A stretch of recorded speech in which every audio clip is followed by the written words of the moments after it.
The strange lights appeared in the sky over every major city on Earth at exactly the same moment. People pointed, took videos, and called their loved ones. Some ran in fear while others watched in wonder. News channels broke into regular programs to show the massive ships hovering silently above. John Carter stood in front of his small Montana home, squinting up at the metallic disk that floated above the nearby city. At 45, with graying hair and steady hands, John had spent his life working as a diplomat, solving problems between nations.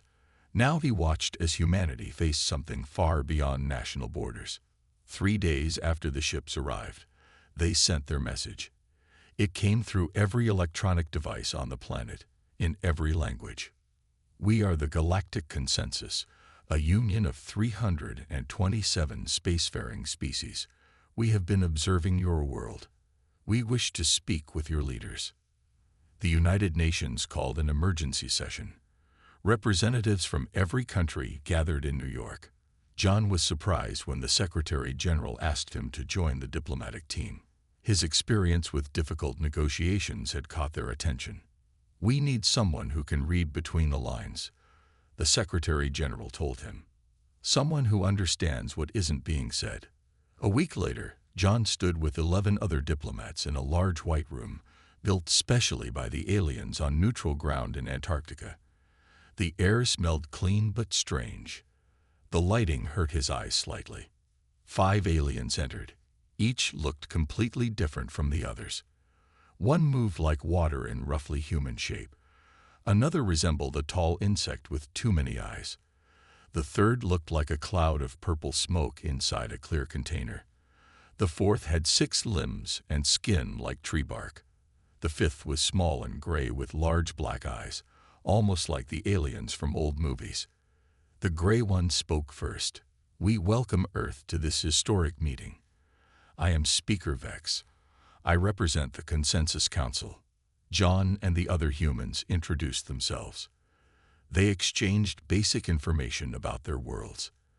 The aliens seemed friendly. They asked questions about Earth's cultures, resources, and technology. John felt hopeful. Maybe this would be the beginning of a new era for humanity. On the 3rd day of talks, Speaker Vex placed a small device on the table. It projected a 3-dimensional map of the galaxy with thousands of tiny lights. Each light represents a world in the consensus, Vex explained. We bring order and progress to the galaxy. And where would Earth be in this system? John asked. The alien's large eyes blinked slowly. Earth would be classified as a Class 3 servitor planet. The human translators checked their devices, not sure they understood correctly. Could you explain what that means? Asked a diplomat from Japan. It means your world has valuable resources and a large population suitable for labor, but lacks the technological advancement for full membership, said Vex. All species in the consensus have voted. The decision is unanimous. The room grew very quiet. You're talking about slavery, John said, his voice steady despite his racing heart. That is a primitive concept, said the tree-like alien. We prefer to think of it as guided development under supervision. Your people will be allocated to tasks suited to your abilities. In time, perhaps centuries, your status may change. John stood up. We refuse. Earth is a free world. The water-shaped alien rippled in what might have been laughter. Your agreement is not required. The decision has been made by all voting members of the consensus. That night, as the human diplomats argued about how to respond, a strange signal swept across the planet. Every electronic weapon system on Earth shut down at once. Military bases reported that guns wouldn't fire, missiles wouldn't launch, even tanks wouldn't start. 3 days later, the first alien ships landed and began setting up processing centers. Humans were registered, tested, and assigned jobs. The occupation had begun. John watched from the window of a detention center, wondering how he could have been so naive. But even as the aliens sorted humans like cattle, he noticed something they didn't. In the eyes of his fellow prisoners, he saw not just fear, but anger and determination. The aliens had centuries of technology on their side, but they had never encountered humans before. 5 years passed. Earth changed. Alien structures rose from city centers. Massive mining operations scared landscapes. Humans worked under the watchful eyes of various alien species. Amy Winters wiped sweat from her forehead as she carefully extracted rare minerals from rock samples. Before the invasion, she had been a physicist at a university in California. Now she worked in a processing facility run by the tall, insect-like aliens called the Krith. Worker 27,491. Increase your extraction rate, buzzed the Krith overseer through a translation device. Your quota is below standard. Amy nodded without looking up. Yes, supervisor. She moved her hands faster, careful to appear obedient. The Krith had stingers that delivered painful toxins to lazy workers. The aliens had been surprised by how quickly humans adapted to their new roles. Amy heard 2 Krith talking when they thought no humans were listening.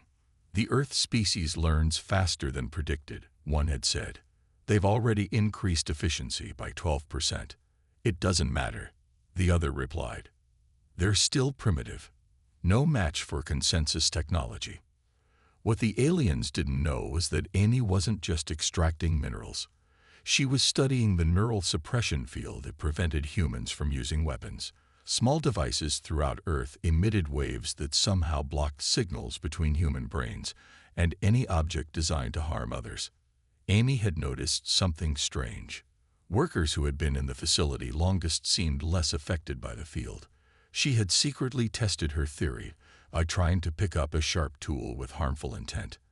At first, her hand wouldn't grasp it, but after months of trying, she could hold it for a few seconds. Humans were developing immunity. 200 miles away, in what was once Chicago, Frank Morrison held a secret meeting in a basement. 20 people gathered around a table made from an old door. Frank had been a military strategist before the invasion.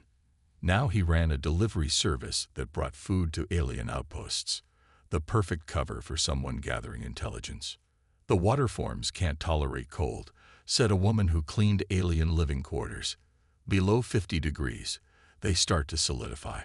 Frank nodded and made notes in a small book. Good. What about the tree types? They need special light, said a man who worked in an alien garden. Without it, their skin cracks after a few days.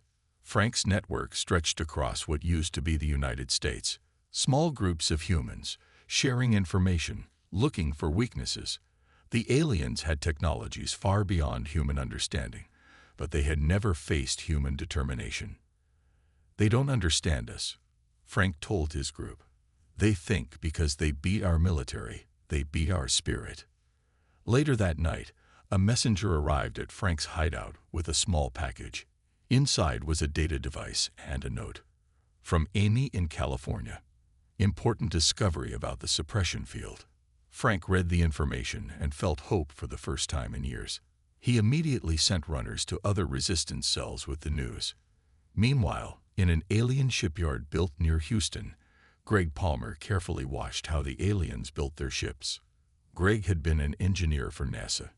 Now he repaired alien vehicles. The aliens thought he was just following instructions.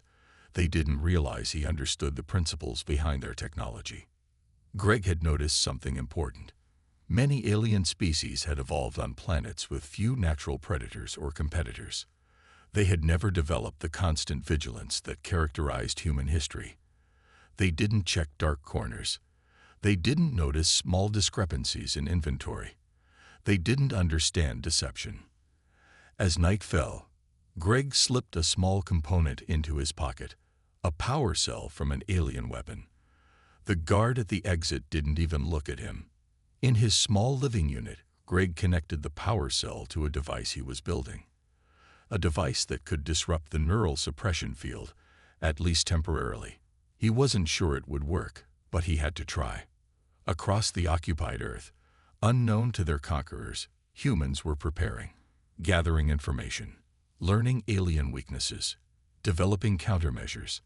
The aliens had technology, but humans had something the consensus had never encountered before: a refusal to accept defeat. The resistance was growing stronger every day. Amy worked late in the lab, long after the other human workers had gone to their sleeping quarters.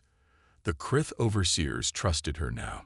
She had spent years being the perfect worker, quiet, efficient, never causing trouble. They even let her review test results on the neural suppression technology. Tonight, she had finally confirmed her theory. The neural waves didn't permanently affect human brains. Instead, human brains adapted to them over time.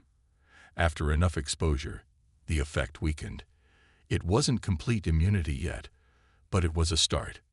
Amy carefully copied the data onto a small storage device and hid it in her shoe. Tomorrow, a courier from Frank's network would collect it. This changes everything, she whispered to herself as she shut down the equipment. 3 days later, Frank gathered his most trusted lieutenants in their underground meeting place. 25 people crowded into the small room as he explained Amy's discovery. The field weakens over time, he said. The aliens don't know this. They think we're permanently controlled. A woman named Beth raised her hand. But even if we can resist the field, they have ships and weapons we can't match. Frank smiled. That's where Greg's information comes in. He unfolded a set of diagrams that Greg had sent from the Houston shipyard. They showed alien weapon designs, control systems, and most importantly, weaknesses. The tree aliens, the Voru, can't see red light. Frank explained. Their eyes evolved on a planet with no red spectrum. We can use red light to hide movements from them. He pointed to another diagram. The water aliens, the Aquari, can't sense electrical currents. Their homeworld had no natural electricity. That's why they never check our old power stations. Person by person, Frank assigned tasks. Some would gather materials. Others would start training people to resist the neural field through repeated exposure. Others would map alien patrol routes. We won't be ready tomorrow, Frank told them. Maybe not for months. But for the first time, we have a real chance. Meanwhile, Greg was making his own discoveries in the Houston shipyard. He had been watching the aliens closely for years. Something about them bothered him, and he had finally figured out what it was. None of the alien species argued with each other. The insect-like Krith, the water-like Aquari, the tree-like Voru. They all worked together perfectly. No disagreements, no conflicts. It wasn't natural. Greg had started testing his theory by asking different aliens the same questions. Their answers were always identical, as if they were reading from the same script. That night, Greg risked everything. He snuck into the main communications center of the shipyard. Using skills he had secretly practiced for years, he bypassed the security systems and accessed the central database. What he found shocked him. The consensus wasn't a peaceful alliance of equals. It was a controlled system. The main species, beings called the Archons, controlled all the others through implants. The 300-plus species of the consensus were all slaves themselves. And the Archons feared something. The records showed their panic when they first discovered Earth. Humans were the first species they had found that had evolved through constant competition and conflict. Human brains were different, adaptable, creative in crisis, willing to take risks. The Archons had voted to enslave humanity quickly, before humans could develop space travel. They feared what would happen if humans ever reached the stars freely. Greg downloaded as much information as he could. This changed their understanding completely. They weren't fighting just for Earth now. They could potentially free hundreds of enslaved species. As he carefully made his way back to his quarters, Greg felt a new sense of purpose. The aliens had conquered Earth easily because they had advanced technology. But they had never faced a species like humans before, a species that grew stronger when challenged. The Resistance now had two goals: free Earth and expose the truth about the Archons to the rest of the consensus species. The Archons' greatest fear, free humans in space, was exactly what Greg now intended to make happen. The real fight was just beginning. 8 years after the occupation began, the Resistance was ready. Frank had united groups across North America. Similar networks existed on other continents. The time had come for their first major strike. Lisa Chen checked her equipment one final time. At 34, she had once been a Special Forces soldier. Now she led a team of 12 resistance fighters.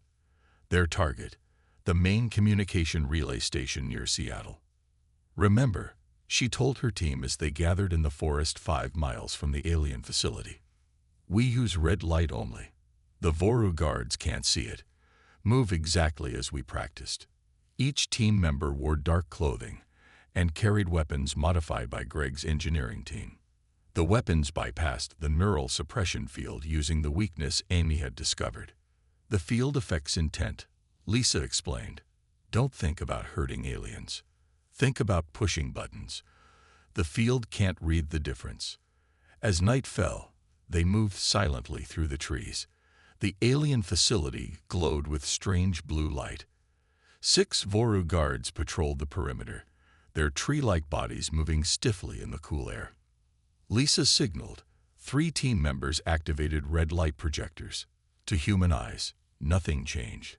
To the Voru, the entire eastern side of the facility disappeared into darkness. The team moved quickly across the open ground. No alarms sounded. The Voru continued their patrol, blind to the humans slipping past them. Inside, they met 2 Krith technicians. Lisa raised her weapon and pressed the trigger, thinking only about the mechanical action, not the outcome. The weapon fired, stunning the insect-like aliens. "Control room is down the hall," whispered Steve, a former security guard who had memorized the facility layout. 2 minutes until the next check-in. The control room contained the communication array that coordinated all alien activities in the Pacific Northwest. According to Greg's intelligence, destroying it would disrupt consensus operations for weeks. Lisa placed explosive charges while her team secured the area. The aliens had grown so confident in their neural suppression technology that they had minimal internal security. "Charges set," she reported. 90 seconds. The team retreated the way they had come. As they reached the tree line, the night lit up behind them. The explosion was larger than expected, destroying not just the communication array but the entire facility. "All teams report." Frank's voice came through their communication devices from his command center hundreds of miles away. Similar strikes were happening across the globe. In London, resistance fighters destroyed a processing center. In Tokyo, they disabled a neural field generator. In Rio, they raided an alien research facility and stole critical data. For the first time, the consensus experienced coordinated human resistance. They had no concept of guerrilla warfare. Their military doctrine assumed direct confrontation, not hit-and-run tactics. The alien response was immediate but ineffective. They increased patrols. They added guards to important facilities, but they didn't understand what they were fighting. They searched for a human army when there was none to find. 2 days after the attacks, Speaker Vex addressed the human population through mandatory viewing screens. "These terrorist actions will not be tolerated," the gray alien announced. "The perpetrators will be found and punished. Cooperation with authorities will be rewarded." The statement showed how little the aliens understood humans. They believed humans would betray each other for rewards. They didn't understand loyalty or shared sacrifice. In his hidden command center, Frank watched the announcement and smiled. "They still don't get it," he told his staff. "They think we're like them, controlled by threats and rewards."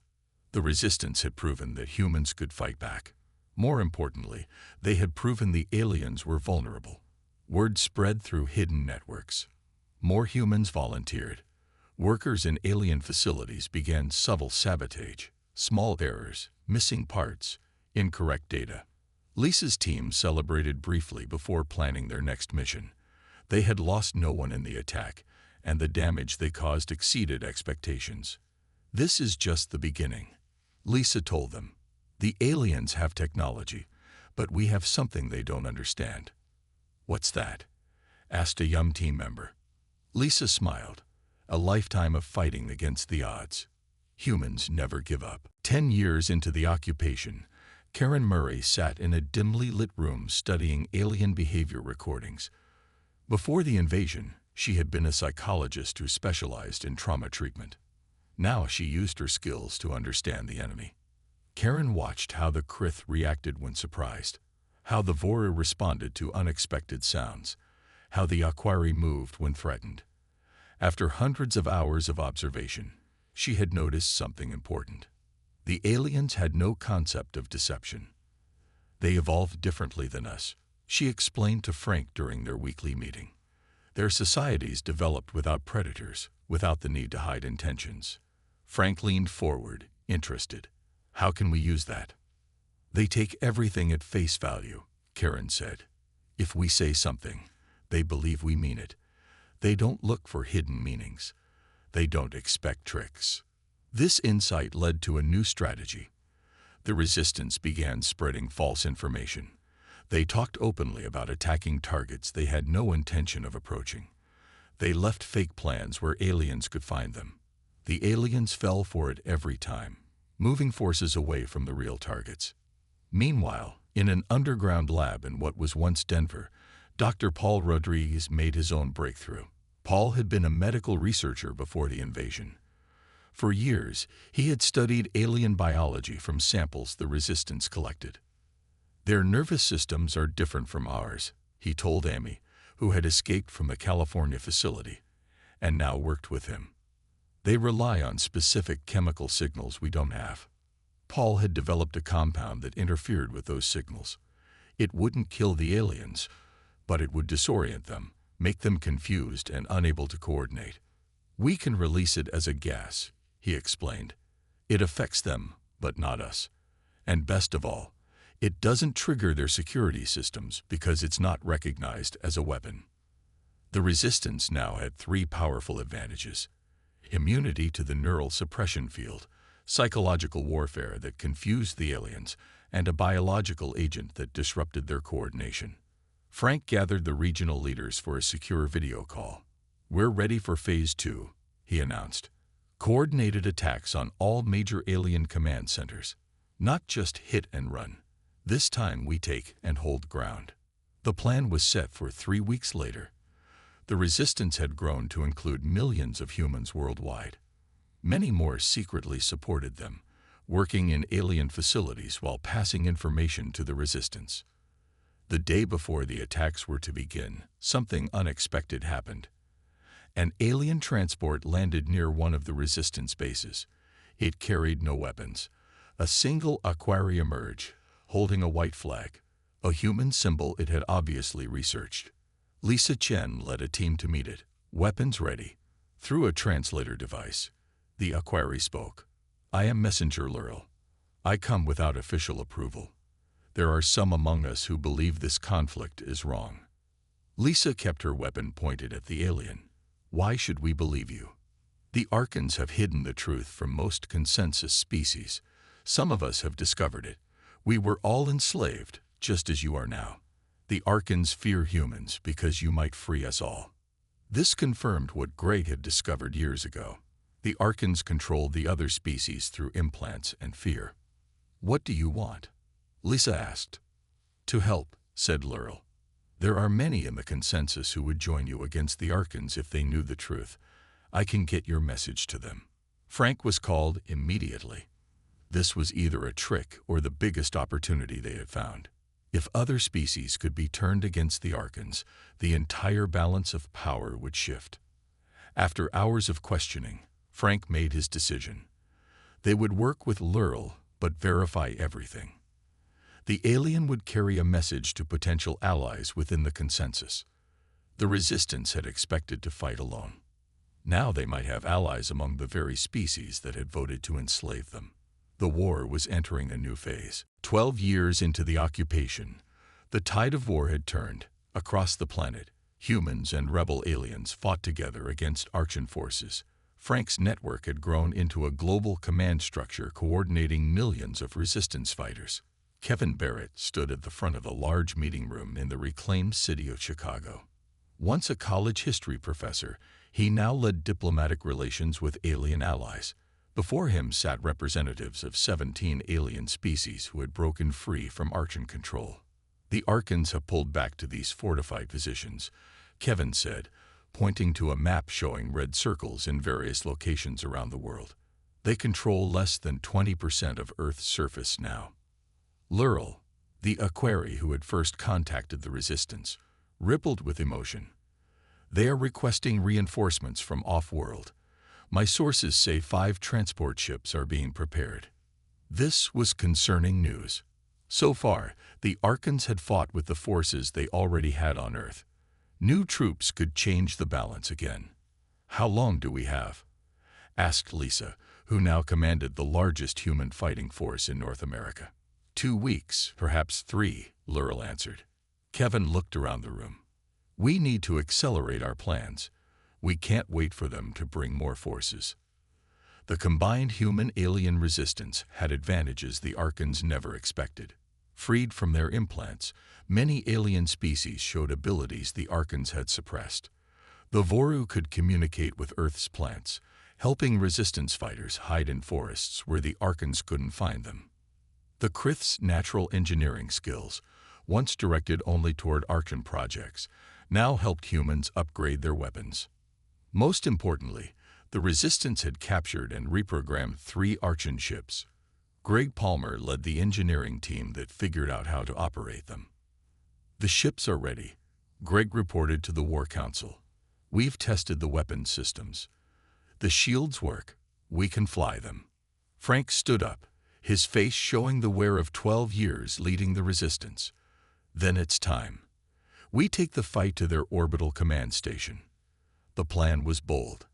The 3 captured ships would approach the Archon station in orbit around Earth. They would appear to be routine supply deliveries. Once docked, teams of humans and allied aliens would board the station and capture it. From there, they could control all Archon forces on Earth and prevent reinforcements from arriving. Lisa would lead the main assault team.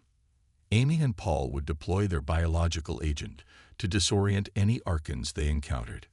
Karen had trained everyone in psychological tactics specific to Archon weaknesses. 2 days later, the 3 ships lifted off from a hidden base in the mountains.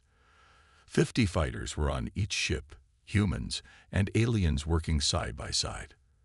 They wore captured Archon uniforms and carried weapons designed to bypass Archon defenses.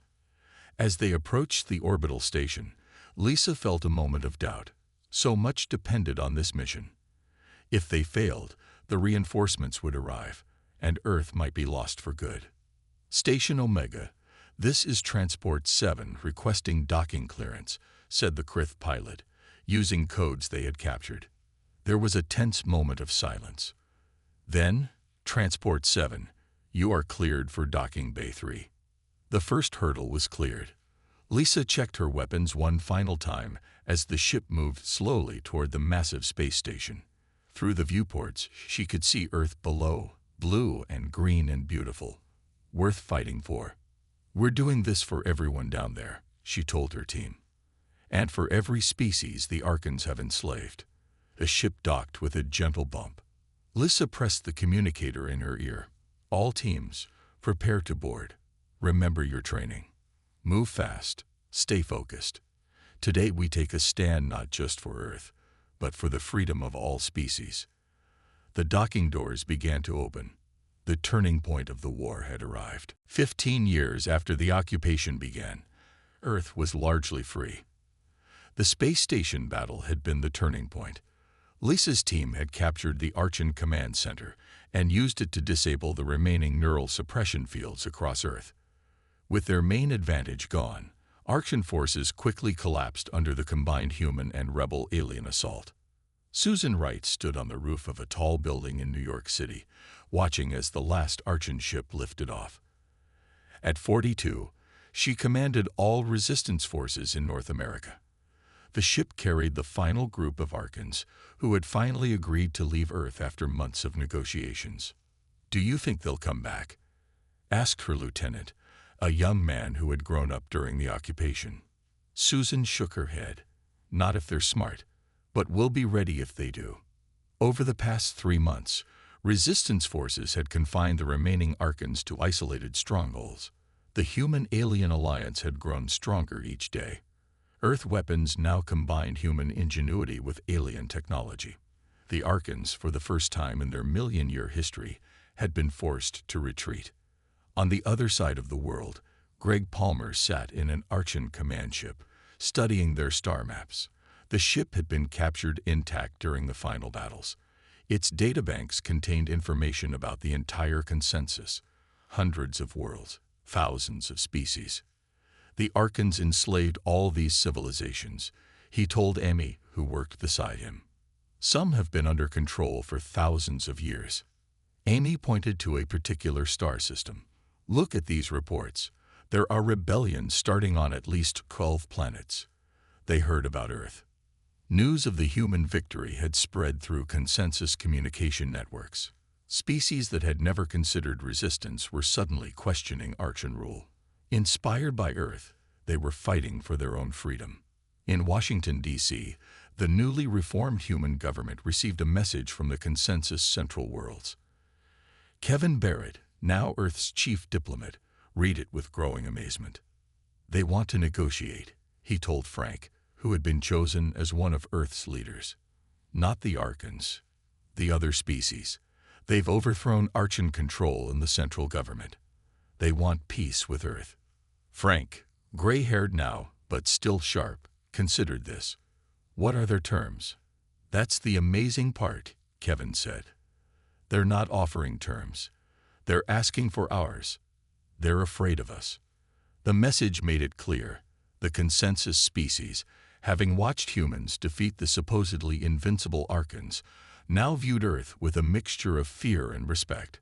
They believed humans could potentially conquer the galaxy if they chose to.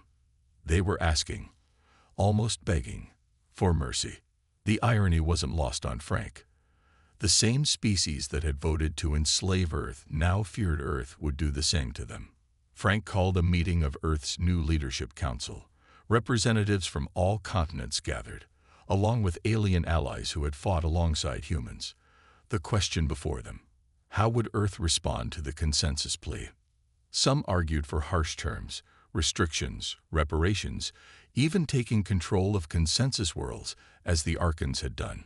Others, including John Carter, the diplomat who had first met the aliens 15 years earlier, argued for a more measured approach. We're not the Archons, John said, his voice carrying the weight of experience. If we become conquerors, we become what we fought against. After days of debate, Earth's response was prepared. Susan Wright was chosen to deliver it, as she had commanded the final battles that freed Earth. Standing before communication equipment that would transmit her image across the galaxy, Susan felt the weight of the moment. Her words would shape the future of not just Earth, but hundreds of worlds. To the galactic consensus, she began, Earth accepts your surrender. But we do not seek to rule you. We seek to free you, as we freed ourselves. She outlined Earth's terms: the complete dismantling of Archon control systems, freedom for all species to govern themselves, and a new alliance based on equality, not domination. The response came almost immediately: acceptance, relief, and gratitude. Earth, once deemed fit only for slavery, had become the galaxy's liberator. 20 years after the first alien ships appeared in Earth's skies, John Carter stood on the observation deck of the Starship Hope. At 65, his hair had turned white, but his eyes remained sharp and alert. Below him spread the blue-green jewel of Earth, peaceful at last. Ambassador, we're ready to depart, said the ship's captain, a young woman who had been just a child when the occupation began. John nodded. Take us out slowly. I want one last look. The Hope was Earth's first diplomatic vessel, built with technology learned from their alien allies. John led a team of diplomats bound for the new Galactic Alliance headquarters, established where the old consensus central government had once stood. 20 ships escorted the Hope, vessels from 20 different species that had once voted to enslave Earth. Now they served as an honor guard for Earth's representatives. The irony wasn't lost on John. In the ship's conference room, Kevin Barrett reviewed their mission. The Alliance has approved all our proposals: free trade, cultural exchange, mutual defense. And the Archons? John asked. Confined to their home system, Kevin replied, with observers from 30 species monitoring them. They won't threaten anyone again. The galaxy had changed dramatically. The fall of the Archons had freed hundreds of species. With their control implants removed, these species rediscovered their own cultures and identities. Many looked to Earth for guidance. Human qualities that the Archons had feared, adaptability, creativity, determination, were now valued throughout the galaxy. Earth schools welcomed alien students eager to learn these traits. Earth military advisors helped former slave species build their own defense forces.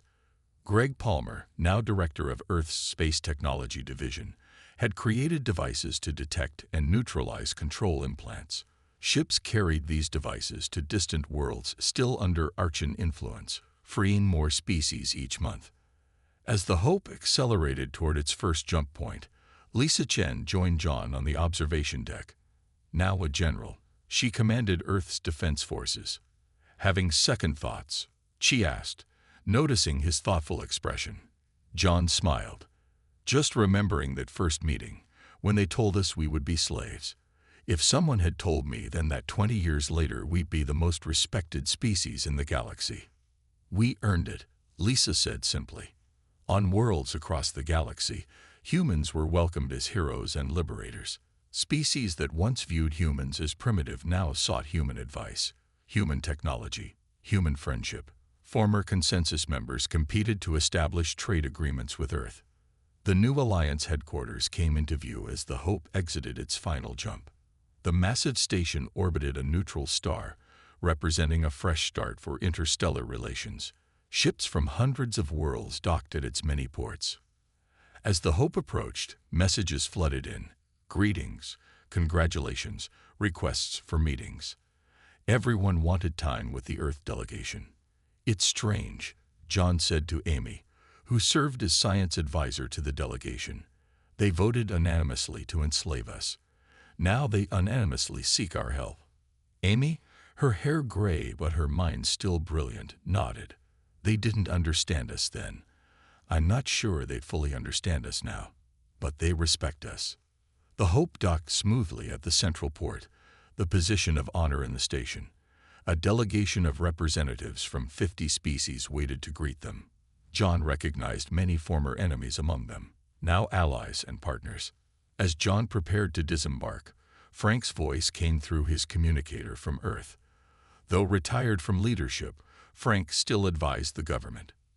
Remember, John, we didn't fight just for Earth. We fought for freedom. For everyone. John stepped onto the station, the first human to officially represent Earth in the new galactic order. The assembled aliens bowed in a gesture of respect they had learned was valued by humans. 20 years ago, these species had voted to make humans slaves. Now they welcomed humans as equals, or even as leaders. The species that had tried to break humanity had instead unleashed its greatest potential. Earth, once deemed fit only for servitude, had become the light of freedom for an entire galaxy.